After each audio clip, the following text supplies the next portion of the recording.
성경에 나오는 많은 인물 가운데 여러분 마음속에 제일 공감이 되는 인물을 꼽으라고 한다면 어떤 인물이 떠오르십니까?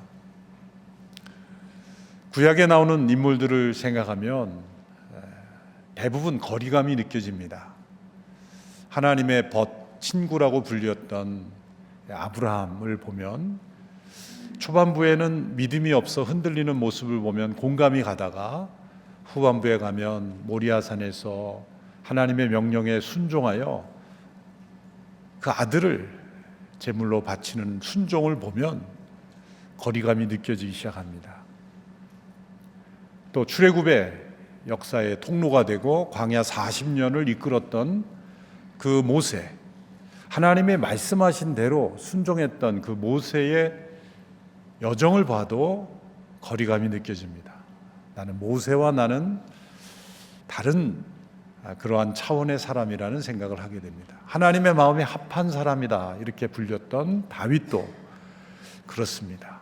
그가 비록 죄를 범하여서 하나님의 징계를 받았지만 하나님의 마음에 합한 사람이다라는 그런 평가를 받고, 특히 그가 사울에게 위협과 또 죽음의 공격을 받을 때 그에게 복수하고 또 자신을 지킬 수 있는 그런 기회들에게 처했을 때 그 사울을 하나님의 권위 앞에 맡겨드리는 모습을 볼 때 다윗과 나는 거리가 있구나라고 생각이 됩니다.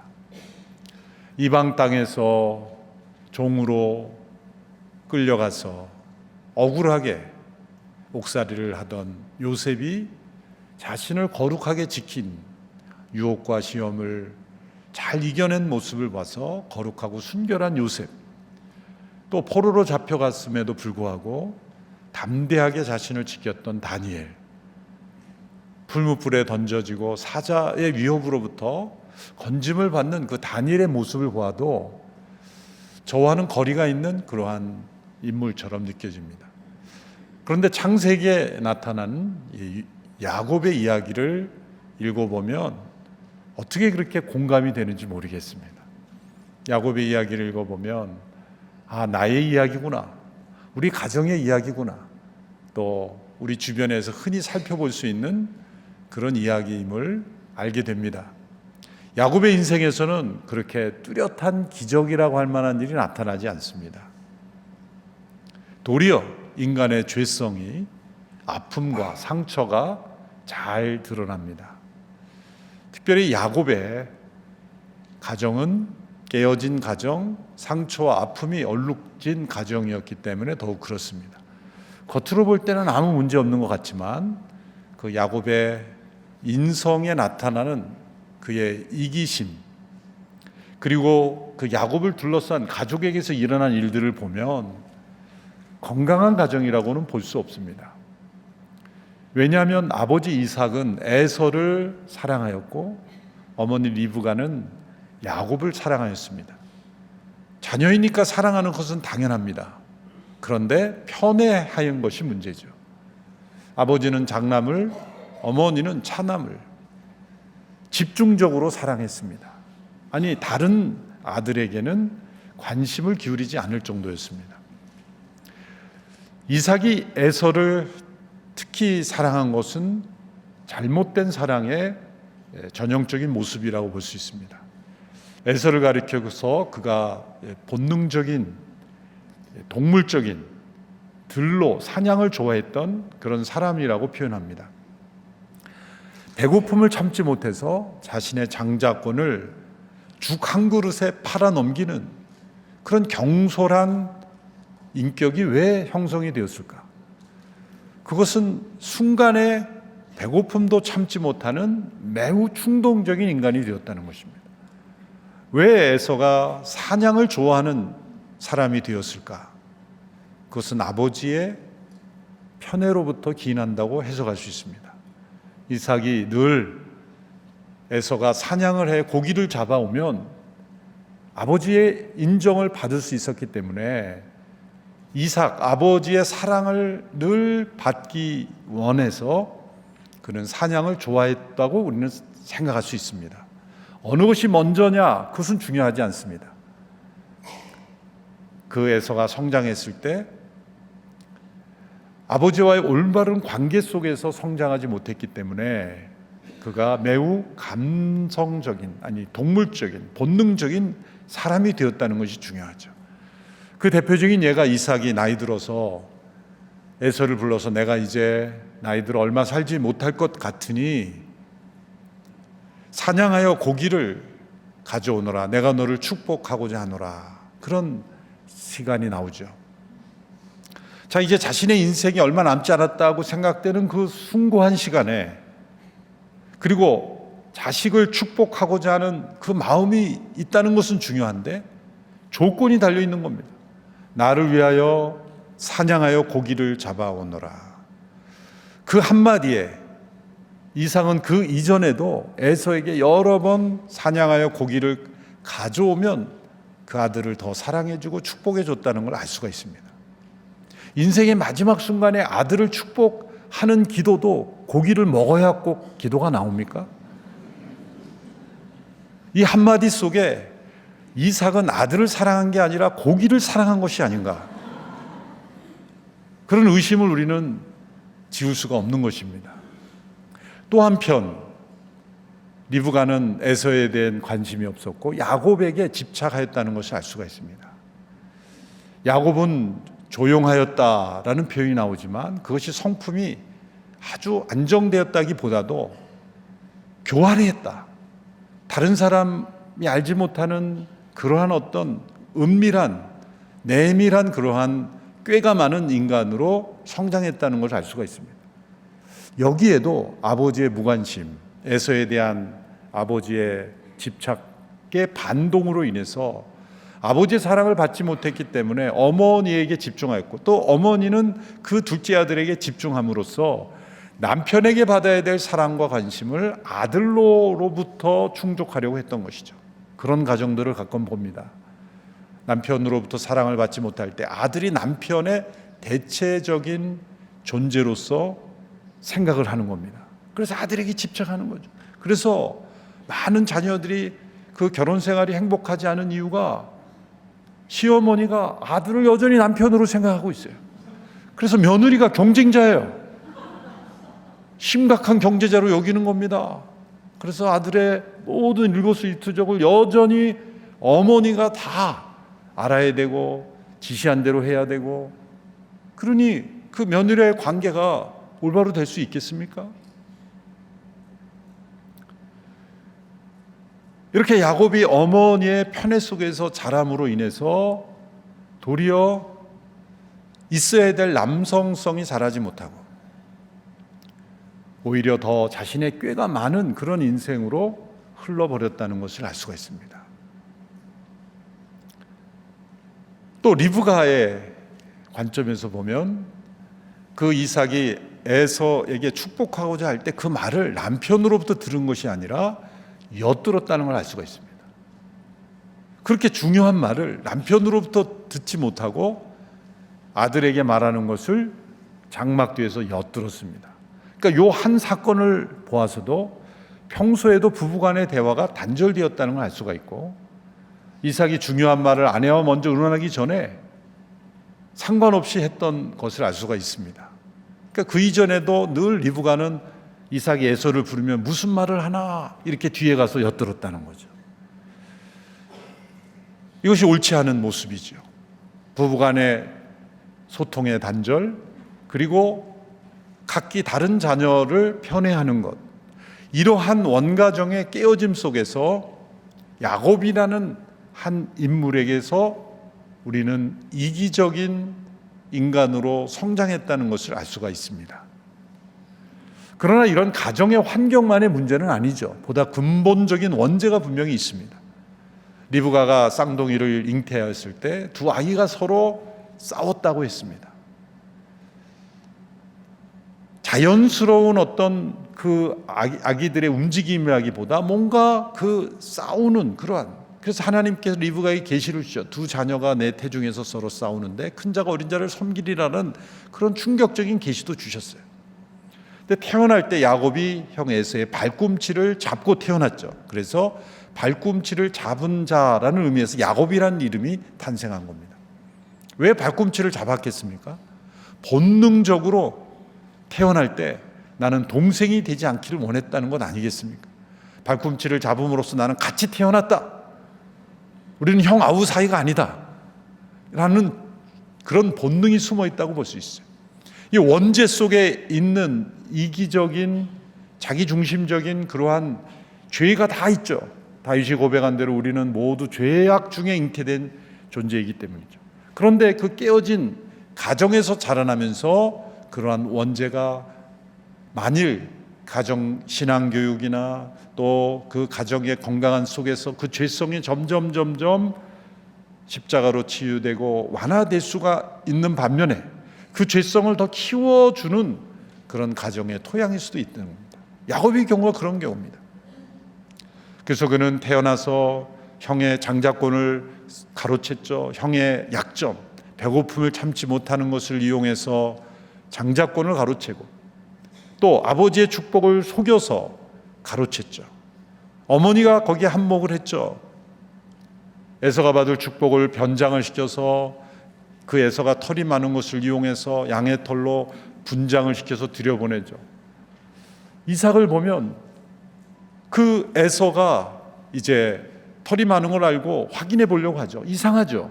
목소리는 야곱인데 예사라고 하니 내가 확인해 봐야 되겠다. 뭔가 감이 이상했다는 거죠. 이삭이 눈이 어두워서 제대로 보지 못하니까 확인하려고 했던 거예요. 그래서 가까이 오라, 내가 너를 확인하겠다. 그래서 만져보니까 털이 많다는 거예요.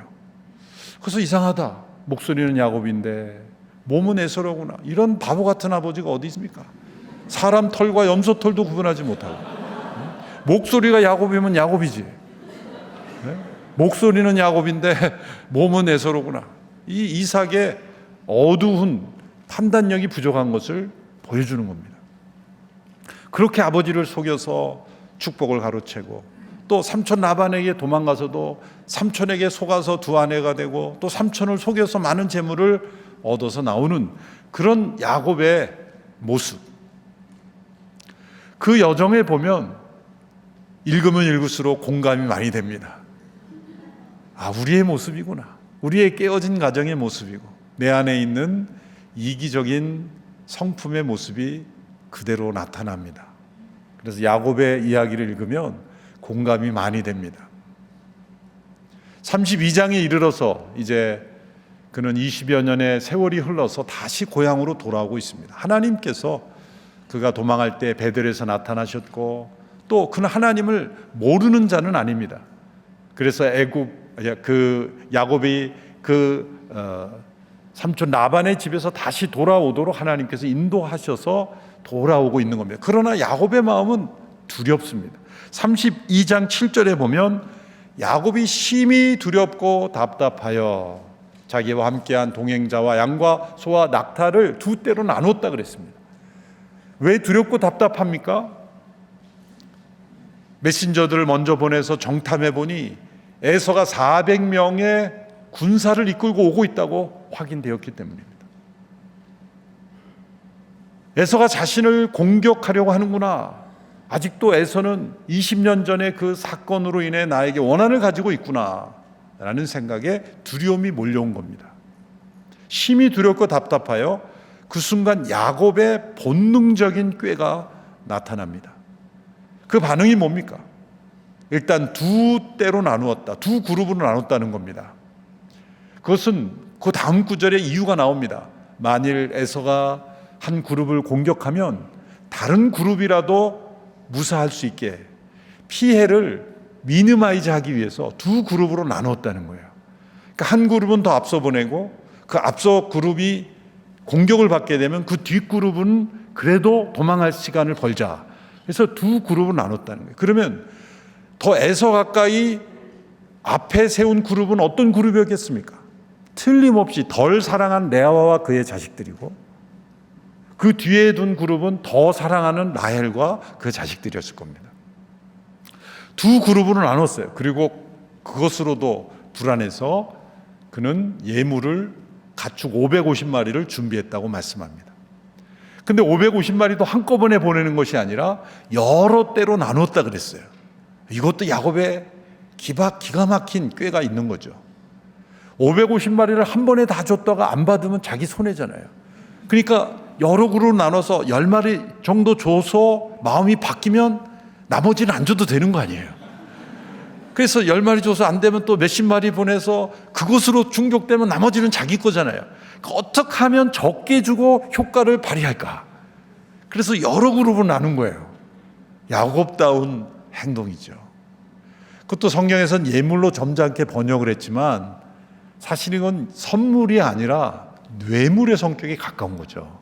그렇죠? 이 물질로서 마음을 지금 해결하려고 하는 건 아닙니까? 정말 성경적으로 생각하면 형님 앞에 가서 형님 제가 그때 정말 잘못했습니다. 20년 전에 제가 너무 어리석었고 이기적이었습니다.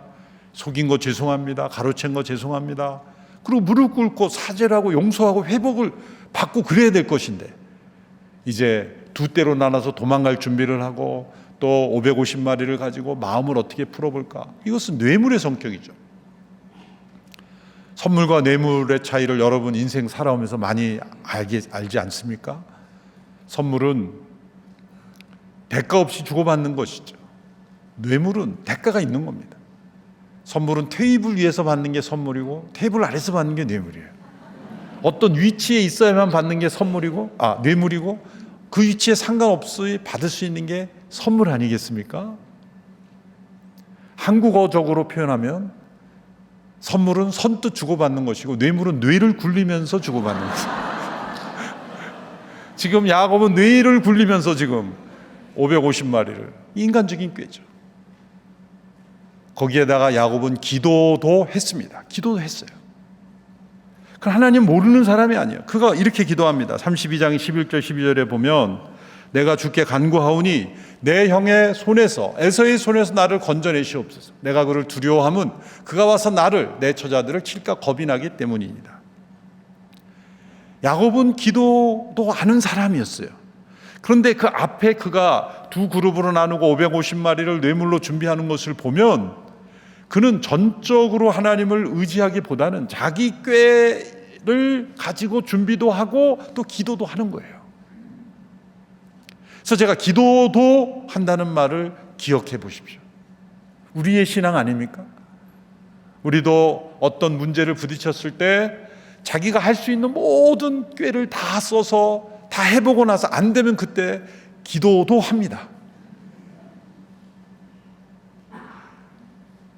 그때도 기도 안 하는 사람보다는 그때라도 기도하는 사람이 훨씬 더 믿음이 좋은 사람이죠. 그러나 어떤 문제에 부딪혔을 때 가장 먼저 기도하면서 자신의 지혜와 꾀를 의존하기보다 하나님을 의존하는 그런 믿음으로까지는 나가지 못한 그런 측면에서 우리와 공감이 잘 되는 사람 아닙니까? 우리도 기도합니다. 그런데 자기의 힘으로 안 될 때 비로소 이렇게 얘기합니다. 이제는 기도밖에 없어. 참 그것도 신앙이죠. 그런데 이제는 기도밖에 없어라는 말은 자기의 힘과 능력으로 다 해보고 안 됐을 때야 이제는 기도를 선택한다는 겁니다. 그런 의미에서 기도가 최우선 선택이 아니라 최후의 선택이 되는 믿음의 수준이라는 겁니다. 그것이 바로 야곱의 믿음의 상태라는 면에서 너무나 공감이 잘 되는 거죠. 우리는 크고 작은 문제 앞에서 먼저 하나님께 의지하는 전심의 믿음보다는 다 해보고 나서 안 될 때야 새벽기도 나와서 하나님 이제 도리가 없습니다. 그렇게 하나님께 매달. 하나님은 그러한 믿음도 기쁘게 보시고 받아주시는 하나님이십니다. 그러나 야곱은 바로 그러한 수준이었다는 거죠. 그런데 야곱의 준비는 거기서 그치지 않았습니다. 사실 핵심은 뭐냐면 이제 두 때를 지어서 다 보내고 선물, 예물도 뇌물도 다 보내고 나서 야곱이 야복 나루터에 혼자 남아 있었다는 겁니다. 이것이 중요한 포인트죠. 야곱이 왜 홀로 남았을까요? 하나님 앞에 기도하기 위해서 피상적으로 보면 그렇게 보입니다. 저도 그렇게 많이 성경을 읽었어요. 그런데 어느 날 이 본문을 세심히 살펴보니까 그것이 아니라는 확신이 들었어요. 물론 천국에 가면 야곱 할아버지가 내 이놈 어떻게 나를 그렇게 해석할 수 있느냐, 그럴지 모르지만 이 문맥과 전후 상황을 보면 저는 확신합니다. 이것은 만일에 앞에서 에서가 공격해 와서 공격이 오면 자신만은 뒤로 도망갈 수 있는 장치를 하기 위해서요. 그래서 다 건네고 혼자 남아있는 거예요. 기도하기 위해서라면 앞에서는 기도를 못합니까? 가장이라면, 그 가정의 책임자라면 제일 위험한 곳에 있어야 되지 않습니까? 가족들은 다 야복 나루터에 남겨두고 내가 먼저 가서 형 에서와 단판을 짓겠다, 이것이 가장의 모습 아니겠습니까? 그런데 다 건너보내고 만일 앞에 그룹이 공격당하면 뒤에 그룹이라도 도망가겠다, 그러면 그 뒤에 서 있는 세 번째 그룹에 혼자 남았다는 거예요. 그것도 강을 사이에 두고. 그것은 야복에 야복 기도원이 있어서 거기 남은 겁니까? 아닙니다. 이거는 100% 만일에 앞에서 야곱이 뇌물로도 마음을 풀지 않으면, 그래서 공격을 받으면 나는 뒤에서 도망하겠다라는 자신만이 아는 이것은 꾀예요, 음모입니다. 제가 고등학교 때 미션 스쿨에서 신앙수련회를 1년에 한두 차례 했는데, 그때 간증으로 온 분이 김신조 씨, 68년도에 청와대를 무장공비로 그 대장이 돼서 청와대 앞에까지 공격해 왔지 않습니까? 근데 그분이 이제 살아남아서 이제 그 전향을 하고 나중에 목회자까지 하다 얼마 전에 돌아가셨죠. 근데 그때 고등학교 때 충격적인 그 간증이 들었어요.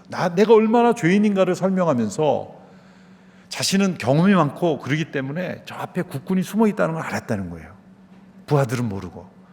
사면 초과예요. 이제 완전히 가로막혀가지고 이제는 끝난 거예요. 이제는 다 죽을 수밖에 없는 상황에 자신이 살기 위해서 국군이 있는 방향으로 부하들을 내몰았다는 거예요. 저쪽으로 도망가라. 그래서 국군이 거기에 집중하는 사이에 자기는 뒤로 도망갔다는 거죠. 참 얼마나 이기적이고 비겁합니까? 그 죄를 회개하는 거예요. 저는 이 야곱의 이 상황이 그와 비슷하다 생각해. 에서가 지금 앞에서 공격하면 자기 처자식들 다 앞에 놓고, 그리고 만일 앞에서 일하면 뒤에서 자기는 도망가고자 하는 거예요. 왜 제가 그렇게 확신하냐면 이제 좀 이따 설명을 드릴게요. 너무 저를 의심하지 마시고 안심하고 따라오시기 바랍니다. 이렇게 이기적인 그런 계획을 숨어 있는 거, 아마 처자식들에도 얘기 안 했을 거예요. 나 뒤에 좀 할 일이 있으니까 먼저 가. 무슨 할 일이 있어요? 뭐 은행 업무를 처리할 거예요? 뭘 할 거예요? 이거는 100% 자신만은 살기 위해서 앞에 내보낸 거예요. 참 우리 인간이 이기적입니다. 우리가 얼마나 이기적인가를 알려면 아파보면 알아요. 내 몸이 아프면 그냥 아무것도 생각 안 나잖아요. 네. 제가 목회하는 중에 지금도 충격으로 남아있는 한 사건이 있는데, 어떤 분이 이제 아내가 먼저 돌아가셨어요. 그래서 이제 장례를 치러 갔는데 그렇게 슬퍼하시는, 난 그렇게 눈물을 흘리며 통곡하는 그 중년 남성을 처음 봤어요. 조문도 못 하겠어요. 뭐 예배도 지내 못하고 그냥 엉엉 울면서 그냥 슬퍼하는데, 야, 정말 아내를 사랑했구나. 근데 가만히 들어보니까 그 슬퍼하면서 이렇게 혼잣말로 하는 말을 들어봤어요. 그게 뭐냐면, 이제 나는 어떻게 사나? 이제 나는 어떻게 사나? 그러는 거예요. 근데 의심이 들기 시작했어요. 저게 아내가 없다는 걸 슬퍼하는 건지 자기 인생을 걱정하는 건지, 그게 의구심이 드는 거예요. 그래도 슬퍼하는 거지, 그렇게 생각을 했는데 의심이 떠나질 않는 거예요. 근데 하나 되니까 아내가 돌아가신 지 한 달도 안 돼서 재혼했어요. 제가 충격을 받았어요. 아니, 사별 후에 하실 수 있죠. 그걸 제가 혹시 사별 후에 재혼한 분 상처받지 마시기 바랍니다. 근데 한 달은 진짜 이건 너무한 거죠. 그래서 제가 그때 그 장례식에 들었던 그 한탄이, 그거는 슬픔과 자기를 염려하는 게 섞인 게 분명하다. 100% 이제 나는 어떻게 사나, 이제 나는 어떻게 사나. 자기에 대한 염려. 정말 그분 좋은 분이에요. 좋은 분이에요. 훌륭한 신앙가인데 본능적으로 이제 나는 어떻게 사나. 여러분, 그게 우리 인간이라는 거죠. 그런 순간조차도 우리는 자기를 걱정하는. 제가 그걸 얘기하는 거예요. 그분을 매도하는 게 아니라. 그게 우리 인간이기 때문에 야곱이 이 순간에 어떻게 하면 나만은 살 수 있을까? 여러분, 그러한 상황에 있는 야복나루카에 있는데 어떤 사람이 야곱을 공격해 온 겁니다. 싸움을 걸었다 그래서 어떤 사람이, 그러니까 야곱이 처음부터 기도한 게 아닙니다. 이 전체 본문이 다 야곱이 기도로 해석하면 안 돼요. 간절히 하나님 앞에 처음부터 기도했다는, 이거는 싸움이에요. 물리적인 싸움이에요. 처음에는 에서가 보낸 자객이라고 생각했을 거예요. 그래서 살기 위해 싸운 거예요. 그런데 싸움하다 보니 이 사람이 보통 사람이 아니라는 걸 알게 됩니다. 신적인 인간, 디바인 맨이라는 걸 알게 돼요. 하나님께서 때로 우리 삶에 찾아오실 때 이렇게 현현하시는 경우가 있죠. 성육신이 아니라 여호수아를 만날 때 여리고 앞에서 군대 장관으로 나타나시고, 그 창세기 18장에서는 아브라함에게 여행객으로 나타나신 것처럼 현현하시는 경우가 있죠. 야곱에게 그렇게 싸움을 걸어오신 거예요. 야곱이 그런 싸움을 하던 중에 그 사람이 야곱의 환도뼈, 허리를 지탱하는 그 뼈를 위골시킨 거예요. 어긋나게 했다 그랬어요. 여러분, 왜 이 환도뼈를 위골시켰을까요? 상체 화체를 연결하는 그 뼈가 어긋나면 걸을 수가 없어요. 거의 기어다니는 수준으로 가야 됩니다. 우리가 허리 수술 받거나 그러면 이 걷기조차 힘들잖아요.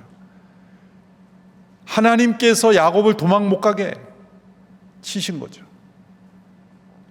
그 뼈가 위골되는 순간 야곱은 하나님께서 나의 그 은밀한 계획까지 아셨구나, 그리고 그것을 무너뜨리셨다는 걸 안 거예요.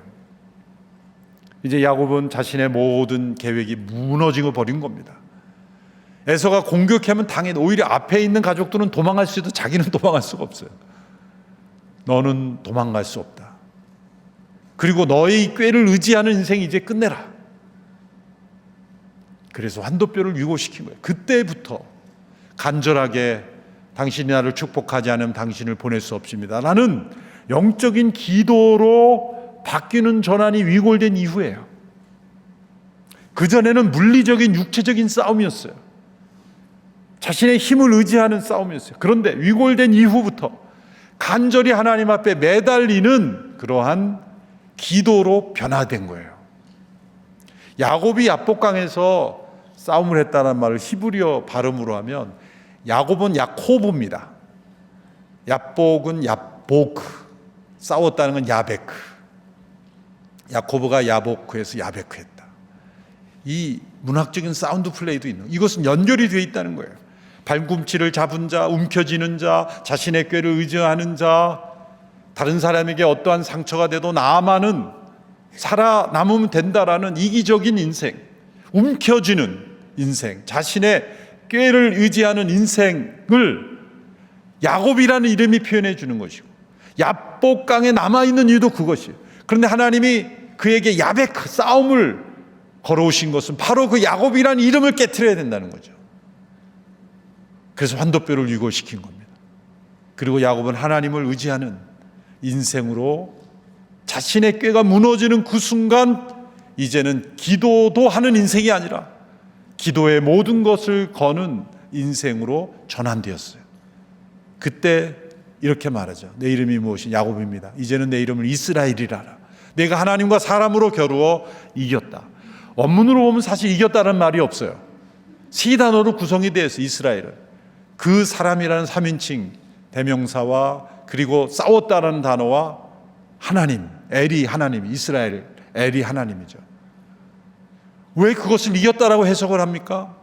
그냥 영어로 표현하면 God fight, God prevails, 그렇게 번역이 될 수 있는 건데 어디 이겼다는 말이 있습니까? 그게 하나님께서 그의 인생에 찾아오셔서 그를 다치게 하심으로 하나님 앞에 엎드리는 그런 인생이 되게 하셨을 때 너는 이긴 자가 되었다 라고 해석해 주시는 거예요. 우리가 간절히 하나님을 의지할 때 너는 승리자다 라고 말씀하시는 거예요. 우리가 깨어졌을 때 우리는 영적 승리를 경험하는 역설을 우리가 경험하게 되는 겁니다. 저 인생에도 그런 경험이 있습니다. 제 목에는 이 흉터가 있어요. 칼자국인데요. 싸우다가 난 자국이 아니라 제가 대학 졸업하고 신대원에 갔다가 한 학기 마치고 군대 마치고 학사증을 마치고 다시 이제 학교로 복학했는데 복학하기가 싫었어요. 목회자 되면 멱살 잡힌다는 잡히는 그런 과거의 상처도 있었고 하여튼 싫었어요. 그래서 그냥 취직해서 그냥 살고 싶었어요. 그런데 이 제대를 앞두고 몇 개월 전에 이 목이 붓기 시작하는 거예요. 그 안에 물혹이 생겨가지고 갑자기 커지는데 저 북쪽에 있던 어떤 분하고 사이즈가 비슷하게 되는 거예요. 이게 왜 갑자기 이런 일이 생기나? 그래서 그 군의관한테 했더니 이거 물혹이 큰 게 생겨서 당장 수술해야 되니까 막 급속도로 커지고 있다는 거예요. 그런데 군의관들은 나는 수술을 못 하겠다는 거예요. 이거 잘못하면은 굉장히 큰 적이기 때문에 일반 병원에 나간다는 거예요. 그래서 그 외과 군의관이 주선을 해서 자신의 선배가 원장이 있는 그 병원에 이제 저를 데리고 가서 수술을 해준 거예요. 근데 혹을 떼어내고 누워있는데 그 병원의 위치가 놀랍게도 제가 입학해서 다녔던 신학교 근처 병원으로 간 거예요.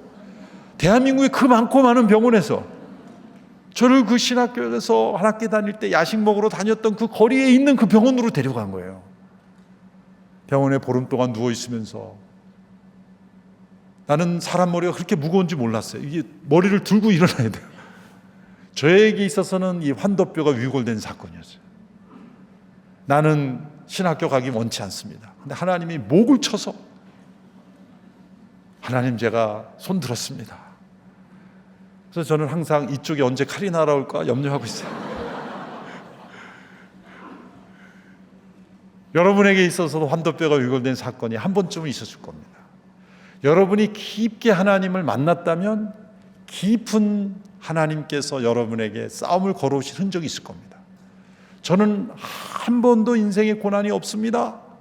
저는 이런 정말 평탄의 연속이었습니다. 한 사람은 사실 이스라엘의 체험을 하기 어려웠을 가능성이 많아요. 그런데 적어도 한 번쯤 내 힘과 능력으로 해결될 수 없는 문제 앞에서 이제는 기도도 하는 인생이 아니라 기도밖에 살 길이 없는 그런 간절한 낮아짐 속에 있었을 때 하나님은 내가 이스라엘이다. 그렇게 우리를 변화시켜 주십니다. 그때 야곱이 하나님의 얼굴을 대면하여 내가 보존되었다라는 이름으로 브니엘이라는 이름을 지었고 그 다음날 아침에 해가 떠올랐을 때 야곱은 이스라엘이 되었습니다.